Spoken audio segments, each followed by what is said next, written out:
funky.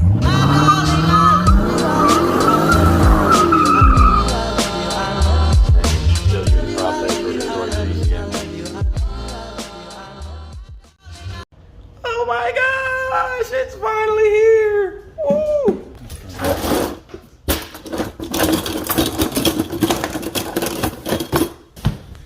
Oh my gosh, I am so excited right now. Are you excited, buddy? Are you excited? Oh my gosh, we're both excited. Did it come with a sticker? It came with a sticker! Boo-doo, boo-doo, boo-doo, boo. Boo-doo, boo-doo, boo. This is a man who didn't read any instructions and didn't watch any tutorial videos. And that's what I like to call winging it.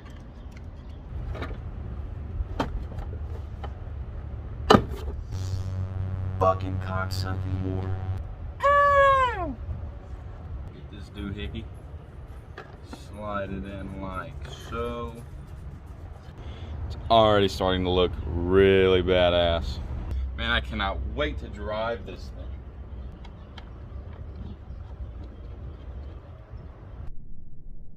thing. Oh, that didn't fall into the deep dark abyss. Thank God. Now all we gotta do is put that on and plug all the shit back up and we should be good to go. How's it going, everybody? Welcome back to the channel. No, I'm just kidding. I just installed the Roush cold air intake and I'm just gonna give my thoughts on a driving review.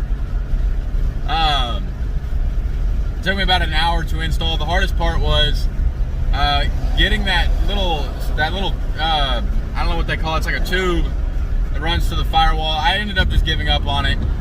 But anyway, yeah, it took about an hour to install. I guess I'm gonna give y'all a driving review of what the car feels like afterwards. I can tell you right now, it has a lot more, or a lot better of a throttle response, I should say.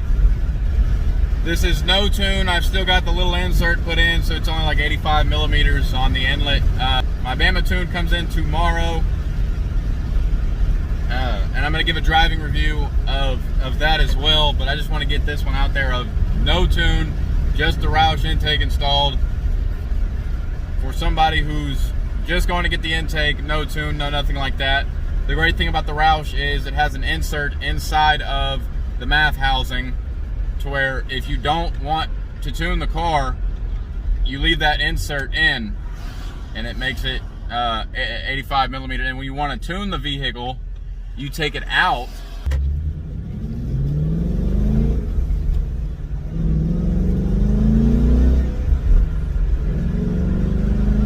The engine note, it sounds so mean, man. The engine just has this really deep growl now.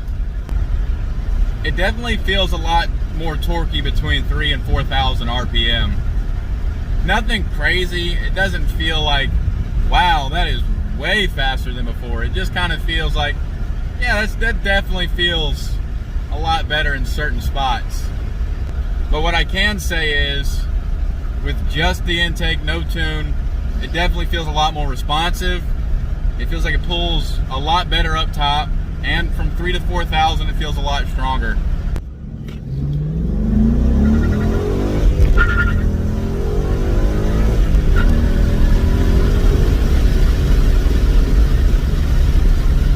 It feels a lot better up top. It's nothing like, wow, that's like a crazy noticeable change. It's definitely noticeable, but it's not like, wow, gonna blow the doors off.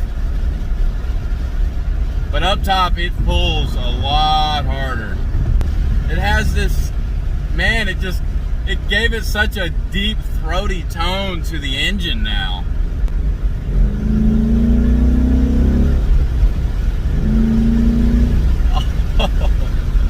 It sounds so mean. Dude, it like totally transformed this car. It like totally transformed this car. No, I'm kidding. Man, I just spent the past 2 hours detailing this thing. Whew. Yeah, I think it looks a lot meaner in there. Yeah, this thing, I could not, for the life of me, get to that bolt. to remove this thing back there, so this is just kind of sitting there, which is totally fine. I'm eventually going to get a cap to block this off, or I'm just going to figure out a way to get this fully removed to give it a cleaner look. So my plans for the car is to do a full bolt-on E85 setup. I'm just kind of taking it one step at a time. I'm getting the Bama tune temporarily because they offer free tunes for life, so that when I go one step at a time, I can just, you know, go through the process and they'll send me a new tune. Yeah, my plan is Roush cold air intake, which I've already got. Roush catback. Not sure on some long tubes yet, but I definitely want some long tubes.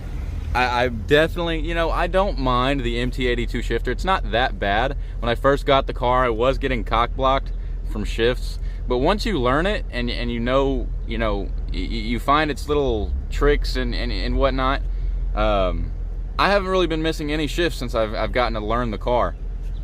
As everyone knows, the MT82 is notorious for cock blocking the 2 to 3 and 3 to 4 shift, and sometimes 4 to 5, which I was having that problem when I first got the car. But since I've been driving it, I have not had any issues missing shifts at 7,200 RPMs. Either gonna get a Lund or a Palm Beach. I'm not really sure either one. Both of those guys like to argue that Lund guys say they've never been beat by Palm Beach, and Palm Beach guys say they've never been beat by Lund. So I'm not really sure on that one.